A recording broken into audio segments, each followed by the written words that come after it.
do not worry about the disheveled hair and my look possibly, because I am giving this lecture at the end of the day of one particular day, which of course is a continuation of the lectures I was giving.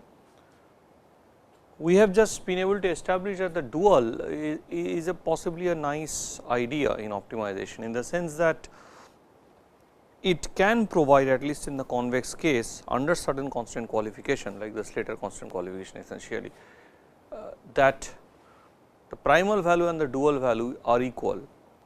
This is precisely very important in linear programming, because what happens if there is a large number of constants in linear programming, in the dual the number of variables would increase, constants would decrease, and vice versa. So, whichever you are comfortable in computing, you just set the problem accordingly.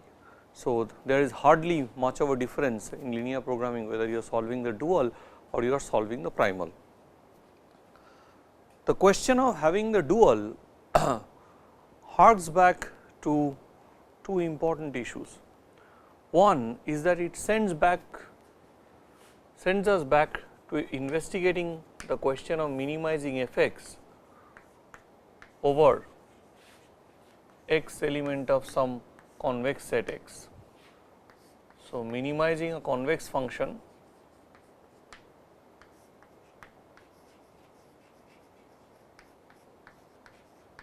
maybe we can take it to be a closed convex set. But here there is a word of caution.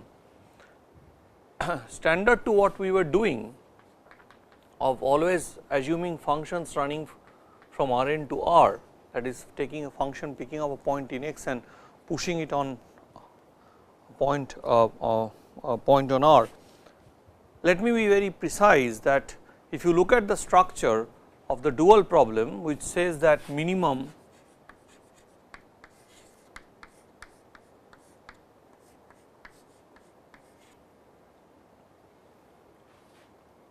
this is my dual problem, and theta lambda my maxa.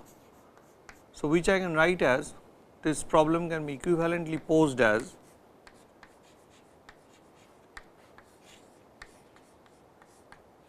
so you can forget the minus sign and you can just consider on this problem. The maximizer of this, if it is achieved, the minimizer of this, if it is achieved, they will be achieved at the same points. So, now this is a convex function minimizing over a closed convex set, but there is a crux here. Theta is not essentially from Rn to R, but theta in the sense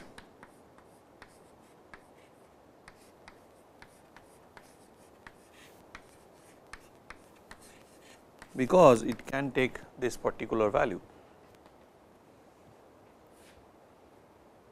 because theta lambda could be minus infinity, because you find it out through minimization. So, minus theta lambda can take plus infinity value. So, essentially a general problem here, my f has to be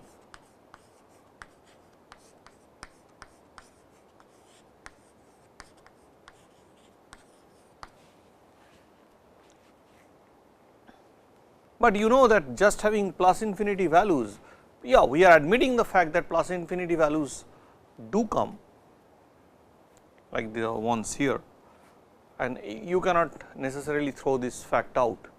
So, one has to get used in optimization of the fact that extended real valued functions, these are called extended real valued functions, are a reality.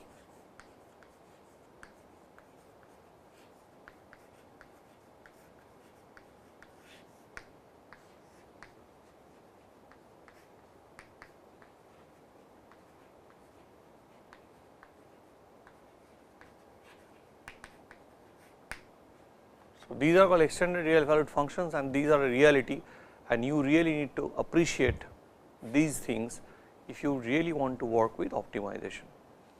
Now, what is important to know about how to play with infinity, that we may restrict ourselves for a certain time. The only thing that we need to know, if you have a convex function of this form, that what is 0 into infinity. So, 0 into infinity is usually assumed to be 0 as per the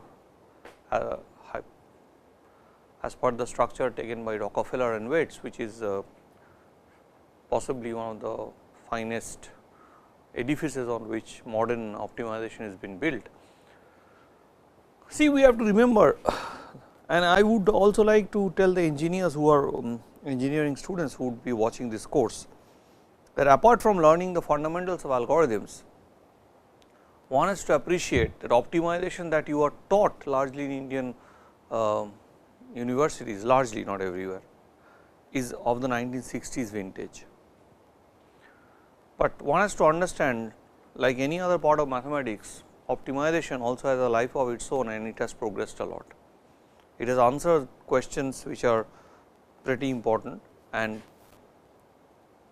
we would see that actually not really 1960s vintage, actually the stuff were late 40s, early 50s vintage, and in India those things came in 1960s, and the similar sort of things are being taught. You would hardly find extended valued functions being really talked about in graduate courses in optimization, if there is any in India. So, as a result of this, that leads me to actually emphasize that we have to appreciate that optimization as a subject has advanced, and advanced quite a bit, not quite a bit, heavily rather. And here we do not really have a chance to talk about the advancement that optimization has done, but we are really trying to tell you the glimpses and bits of the most interesting things in optimization. So, now the question is, if this is my scenario, how do I actually think of discussing the solution of this problem? Obviously, the points at which x is equal to infinity, you really do not need to bother about them. So, the important point for such problems is to know that we can consider ourselves, put ourselves in a set x, in a set of all x where the function value is finite.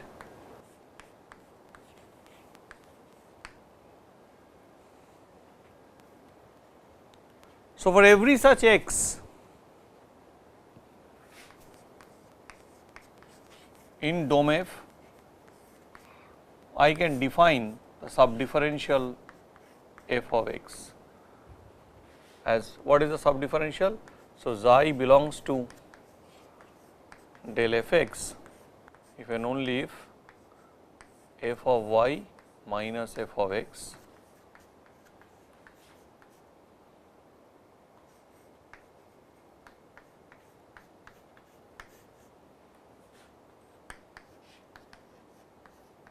now, you see f of x is always finite. If y is a point where f of y is plus infinity, then you really do not bother, because infinity minus infinity is infinity, infinity minus a finite number, sorry, not infinity minus infinity is still something we do not want to talk about, at least in this course. So, infinity minus some finite number, so infinity minus a in the axioms of the arithmetic that we do with infinity, infinity minus a is infinity, where a is a real number.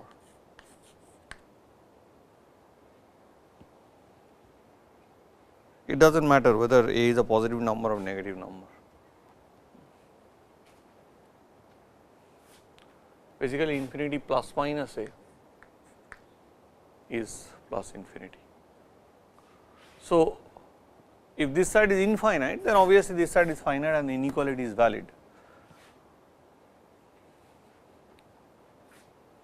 If x is not in DOMEF,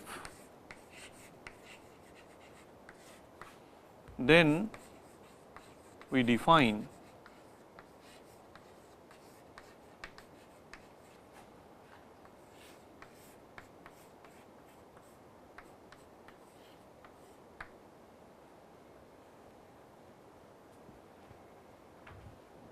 now at every x point of x element of DOMEF, if you have an extended valued function, your DOMEF need not be empty, may be non empty. So,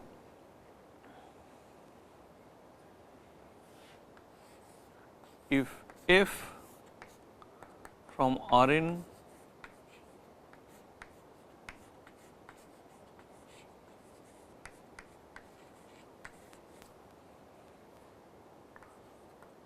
is a convex function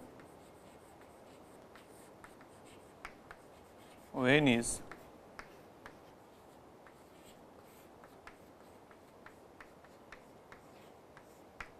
so here we are coming into very deep questions actually, which possibly I have not discussed in such detail in my convex optimization course.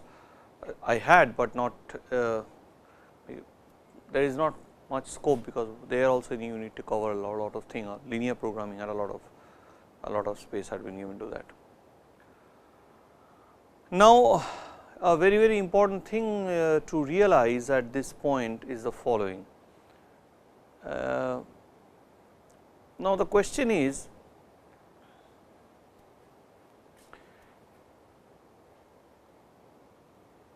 how would you define a convex function itself when you have a function, if you say that the function is extended valued? Of course, you have to go in for, you can write down the same definition, and if you have to go down with the same arithmetic rule that 0 into infinity is 0.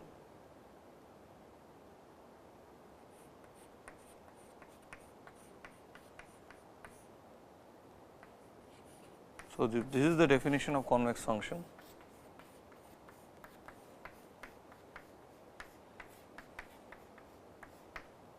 Suppose f y is infinity and these are all non-zero, so everything is plus infinity. So, this is valid. Now, so f x is the point where f x is plus infinity and lambda is 0. So, when lambda is 0, I just have y. So, lambda into 0, this part will, so this will be f y, and this lambda into 0 into infinity is infinity is sorry, again I apologize, 0 into infinity is 0. So, it will just become f y. So, again the inequality would be valid. So, this is valid under the convention. This convention is also used in measured theory.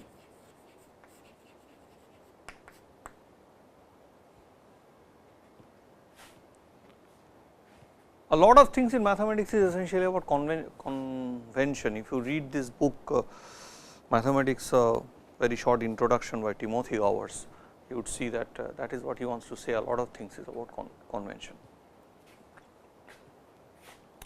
Now, what I want to emphasize is that there is another way of going about defining a convex function from Rn to, just say f, this f is convex if APF is convex, the epigraph. Now, epigraph is only defined over the finite part, that is, you can define it over the epigraph infinite part, but it will not make much sense. So, APF of a convex function, you are taking basically x alpha, where x is in Rn and alpha is in R, such that f x is less than equal to alpha. So, this value has to be finite. So, it essentially it means epigraph, sorry, it means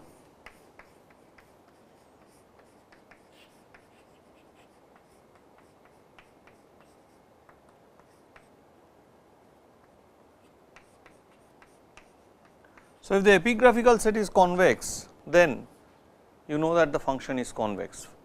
For example, if you define a convex function as 0 when x is greater than or equal to 0 is equal to plus infinity. Look at the epigraph.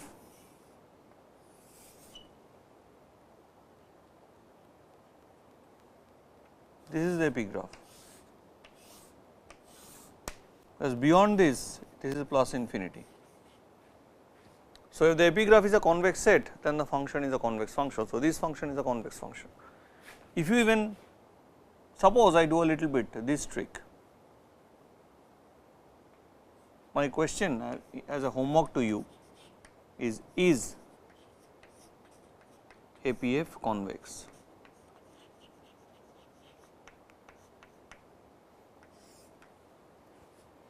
Now, what is very important to admit that if I really want to go into the depths, then I will have to talk about lower semi continuity and all other issues, which might be beyond the scope of understanding of many people who are watching this course, especially from the engineering stream. But in the engineering stream,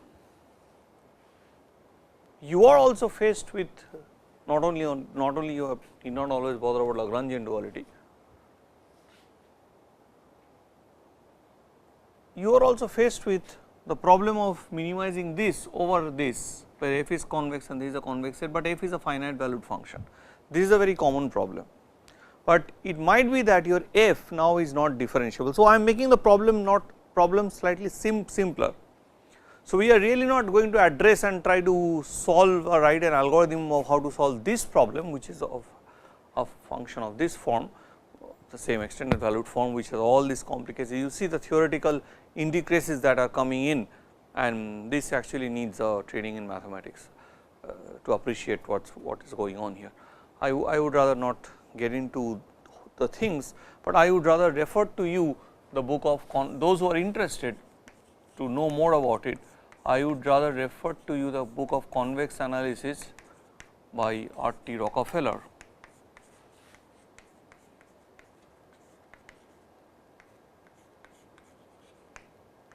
It is Princeton University Press 1970 and is a landmark book. It was reissued in 1994, I guess, as Princeton Landmarks in Mathematics, 1970. So, this is a book. Obviously, this book cannot be read from cover to cover, but wherever you need some information about convex analysis, you just need to go and look at this book. Every researcher worth his salt in optimization needs this book. So, rather than scaring you, we would now like to talk about how I can develop an algorithm for solving this problem.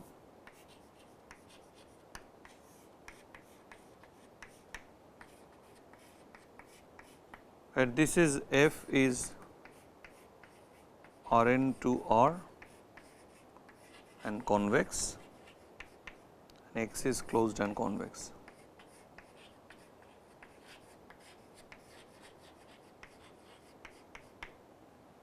And we will assume that the arg mean is a solution set, which is usually denoted like this set, which let us denote this by x star. This is not equal to phi, that it has a solution, at least one solution. So, the minimizer exists. Now, the question would be how to find that minimizer, how would we go about doing this. Now, you see here we have not mentioned what is the differentiability aspect of this function. We have not mentioned anything about differentiability. The function may not be differentiable, and usually non-differentiability would be exactly usually at the solution points.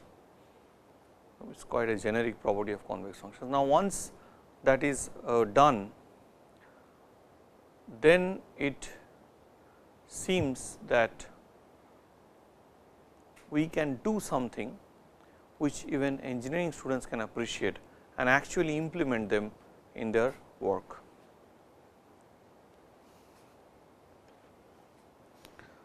Now, this would again bring forth the usefulness of the projection operator, the projection mapping. So, which we will now write down, which we will call the projected subgradient method, and we will try to talk about the projected subgradient method.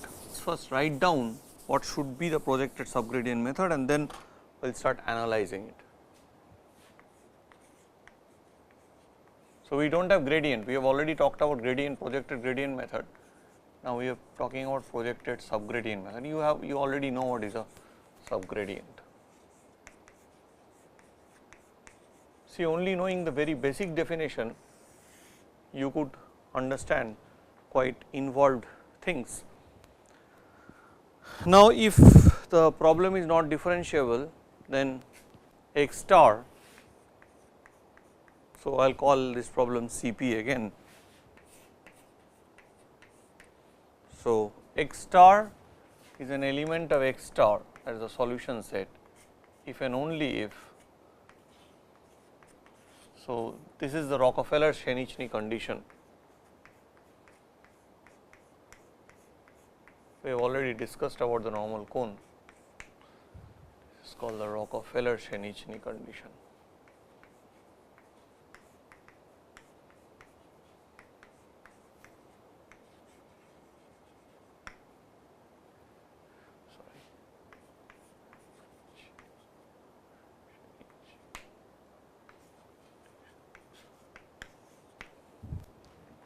So, this is true. We had also discussed about this fact is true.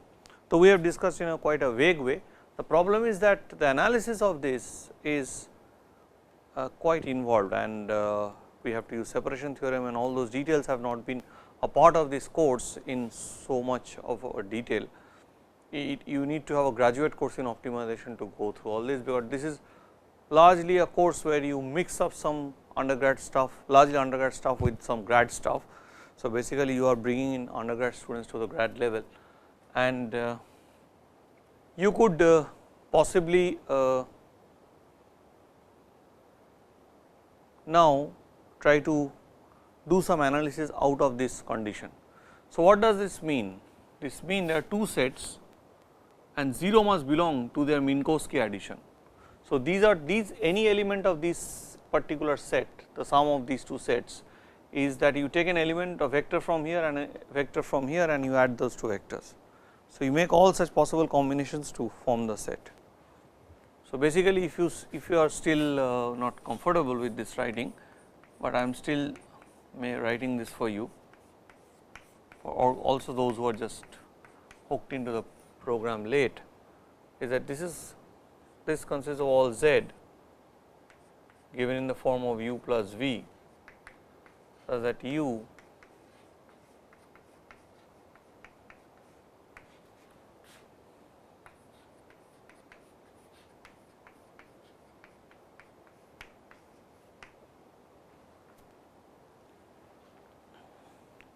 so if 0 belongs to the set, so which means there exists if this is true, then since 0 is element of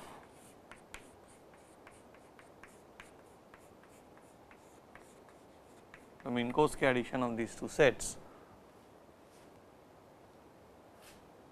See, today we are doing certain advanced stuff. As I told you, we are mixing up graduate stuff with undergraduate stuff. A large part of the course was essentially undergrad, but this part is grad. Once this projected subgradient method ends, we will basically do a potpourri of the or have the last two lectures as miscellaneous.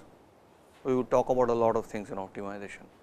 We are giving you very brief ideas on which you can really go on and expand. So, now you see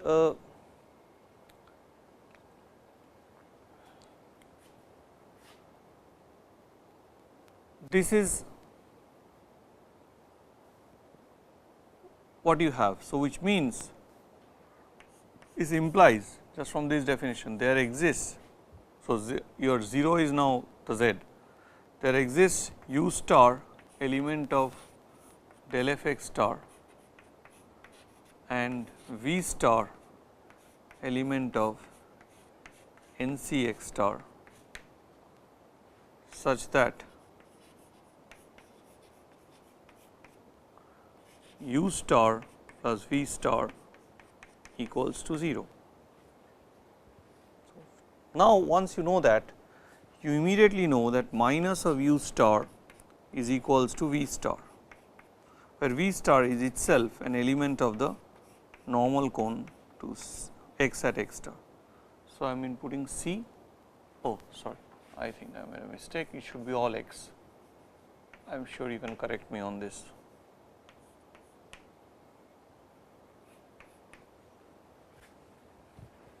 Because we have taken x element of x. Possibly I am so habituated writing c. Okay, I have just put an x, does not matter. You could just. Now, once this is done, what does this mean? Which means minus u star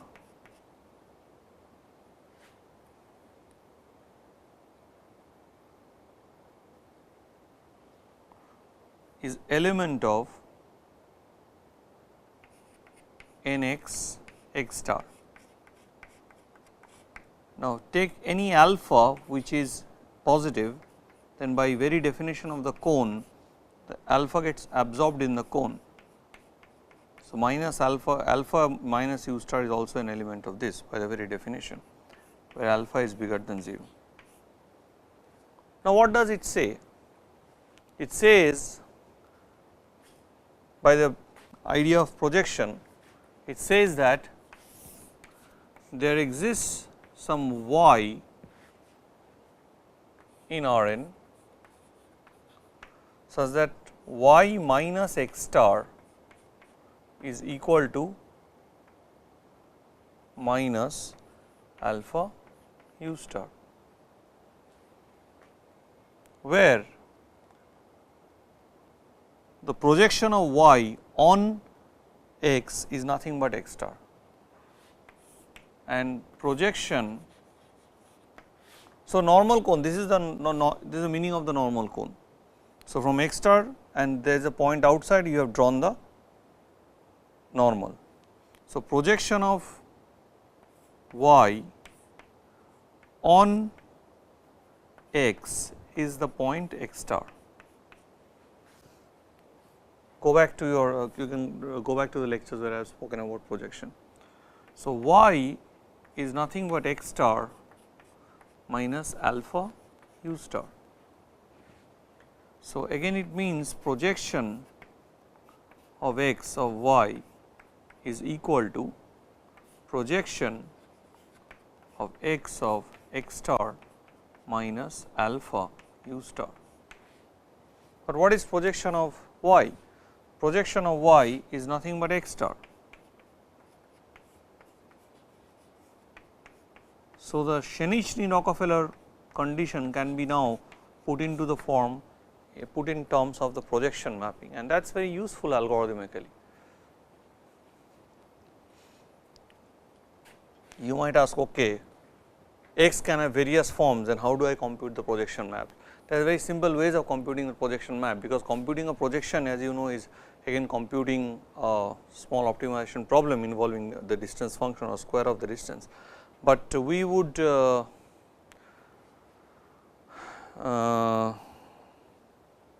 show that for very certain standard class of sets, you can have your computation of the projection right off the shelf. You can just it's known.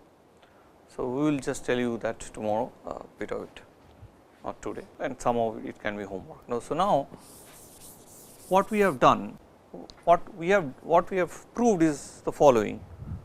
So, now I have rewritten the Rockefeller-Shenichny condition in as follows: x star is element of x star. I have only proven one direction, you can prove the other one, if and only if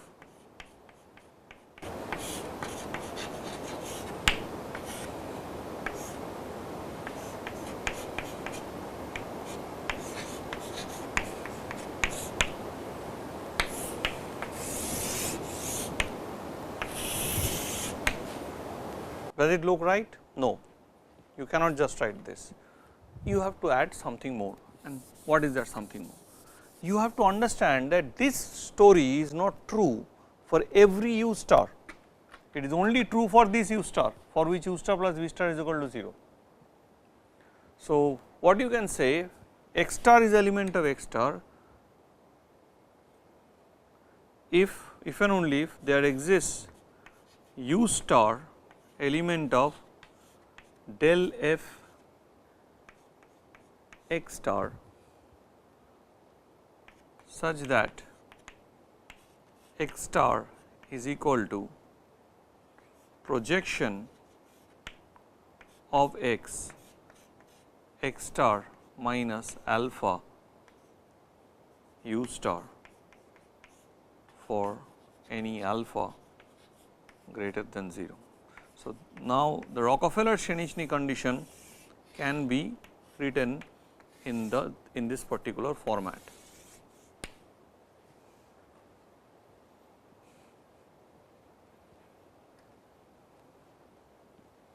So, this is the way Rockefeller-Shenichny condition can be posed.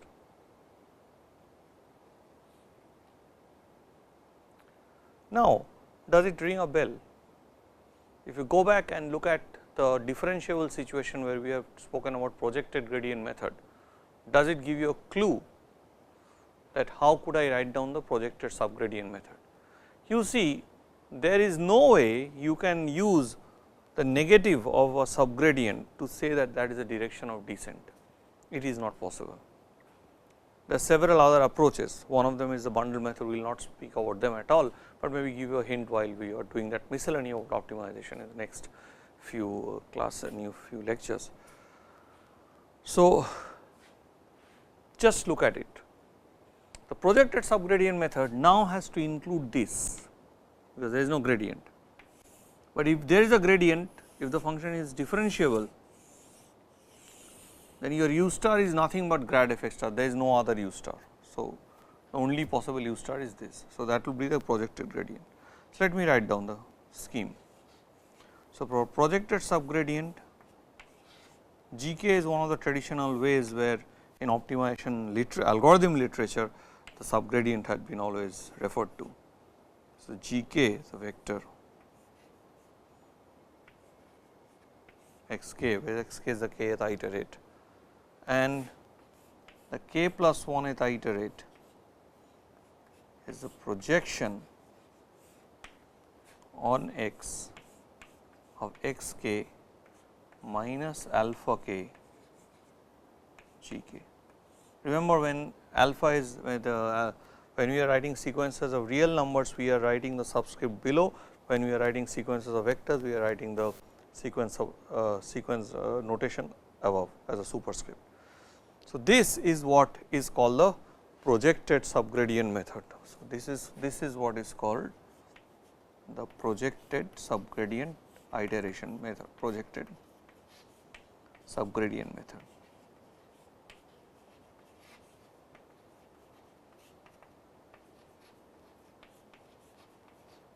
But here there is a whole clue. Okay, the idea is, who knows what sort of subgradient would actually satisfy those things, I do not know. So, I just take a subgradient and just put in something, put in an alpha, pump in, but here my choice of alpha would become fundamental. That is, what sort of alpha I have to choose, so that the iterate that is generated from this would actually lead me to the solution. So, now there are several ways of choosing that alpha. Now, this was done by the Russian school of optimization in the mid 60s and early 70s, and they had a huge influence on the development of subgradient methods for convex optimization, with Professor Noam Shor, who has passed away, is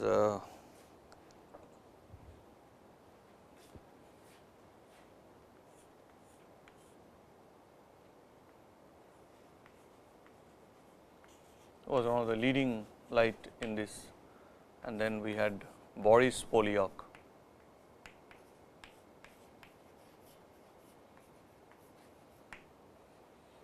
One of the two major players in this area. So, we will also name some few more. So, these two people developed this projected subgradient algorithm, apart from other subgradient algorithm based on the steepest descent type technique, which we will not discuss in this course. So, here we would essentially concentrate on the approach finally which Boris Polyak had taken, which is a very interesting approach. So, how would we choose alpha k? So, our algorithm would really depend, or behavior of the algorithm will really depend on the choice of alpha k.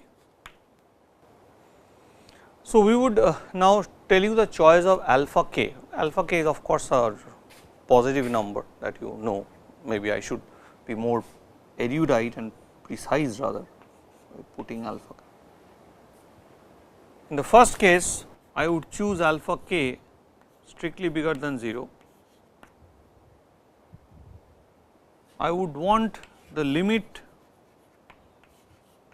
of this sequence of alpha k as k goes to infinity to be 0. I would want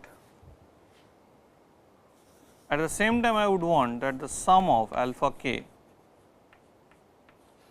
is plus infinity, that it diverges.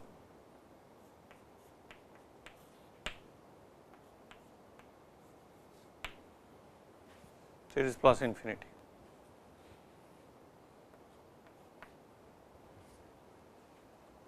The second rule says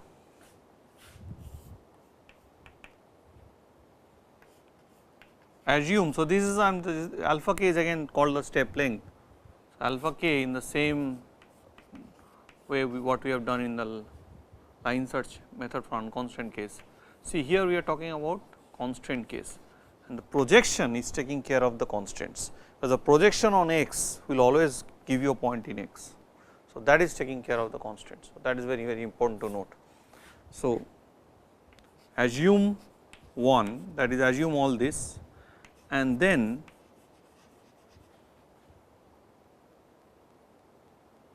assume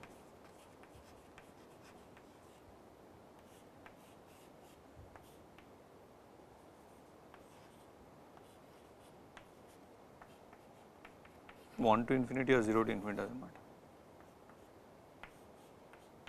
This is finite.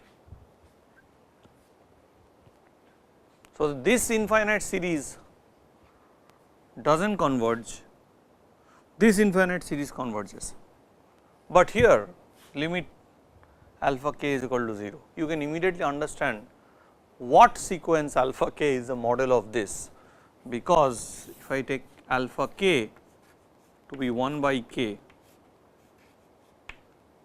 plus 1. So, if it started with k equal to 1, then you could have just taken k. Then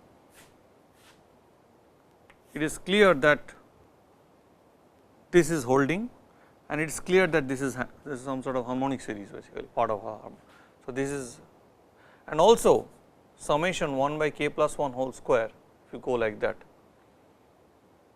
k plus 1 whole square, every time you take the square k, then k plus 2 and so and so. K is here 1, k plus, next point would be k plus 1, k is 1, then it is 2. So, instead of having the sequence 1 by k, I am having the sequence 1 by k plus 1. So, if you look at this sequence, this one satisfies both 1 and 2.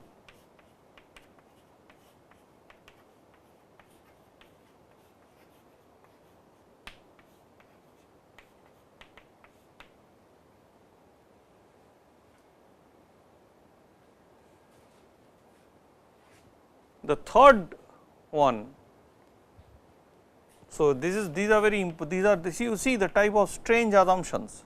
You might feel it is absolutely strange to assume such a thing, keeping 1 by n as the 1 by k as the model, but this so surprising of sort of step length choice actually leads you to the solution, and that is what we are going to under certain assumptions.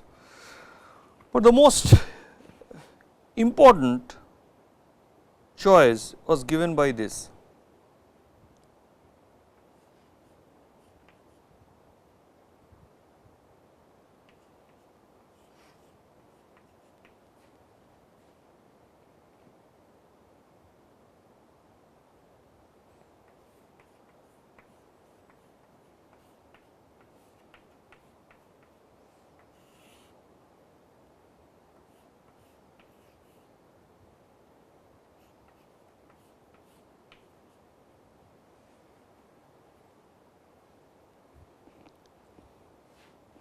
Where you have chosen some sigma 1 and sigma 2 and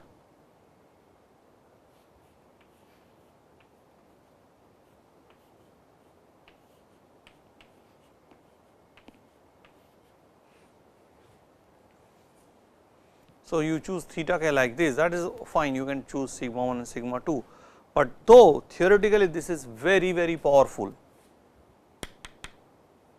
You see what would happen? See, the problem is that once you make a jump from smooth to non-smooth, there is a huge paradigm shift. Here you are assuming f star, because you are assuming that the problem has a solution, but in reality if you, because the problem has a solution, theoretically I know f star, but actually I do not know f star, I am trying to find that f star, actually I will never find. Then how would I actually calculate alpha k? What would be my f star? That is a major question. So, this is a very very important thing, that this will show this. You might say, oh, if I do not know the f star, what I am trying to, what sort of alpha k you are producing. So, instead of f star you can replace it by some lower bound, you can make some guesswork of the lower bound by the nature of the problem, etc., and then put f star. But what it shows theoretically is that, as we will show tomorrow, we will start discussing the convergence analysis. We will show tomorrow that the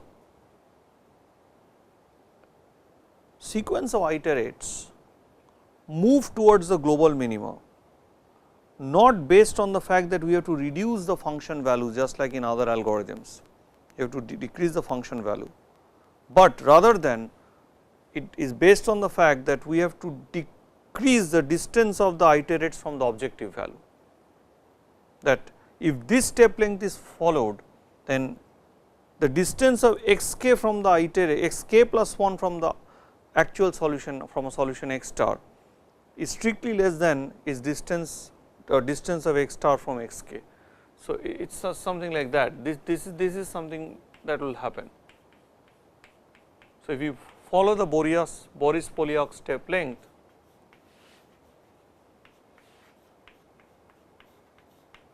this is what is going to happen. So, now what happens if we assume, this is what we will prove. Now, what happens if we assume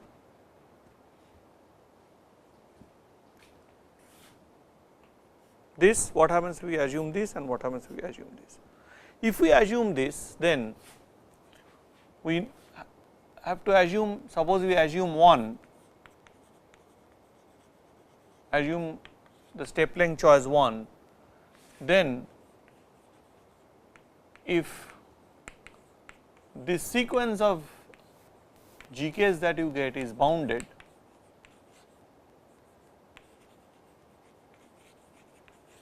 and x star is compact,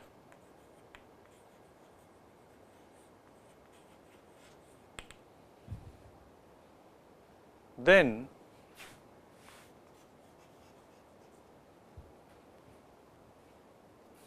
the distance function, you take x k and try to find its distance from x star, this would go to 0 as k tends to infinity.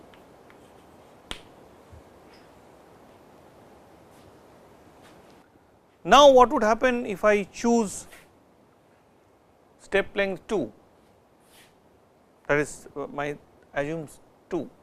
If I assume 2, a thing which we will prove, and then if GK is bounded,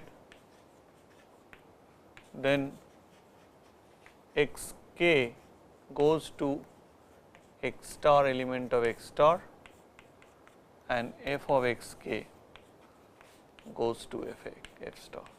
So, f star is nothing but the solution, f star is the solution of or the value of the problem, the optimal value of the problem.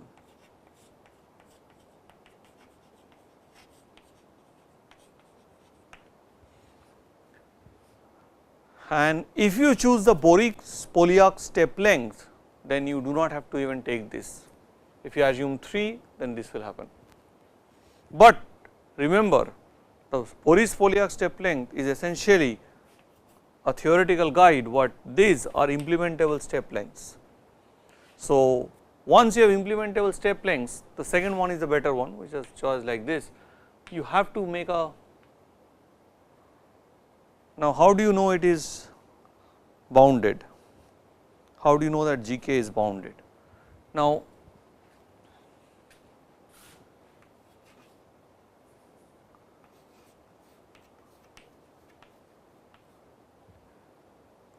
so GK is belonging to del f xk.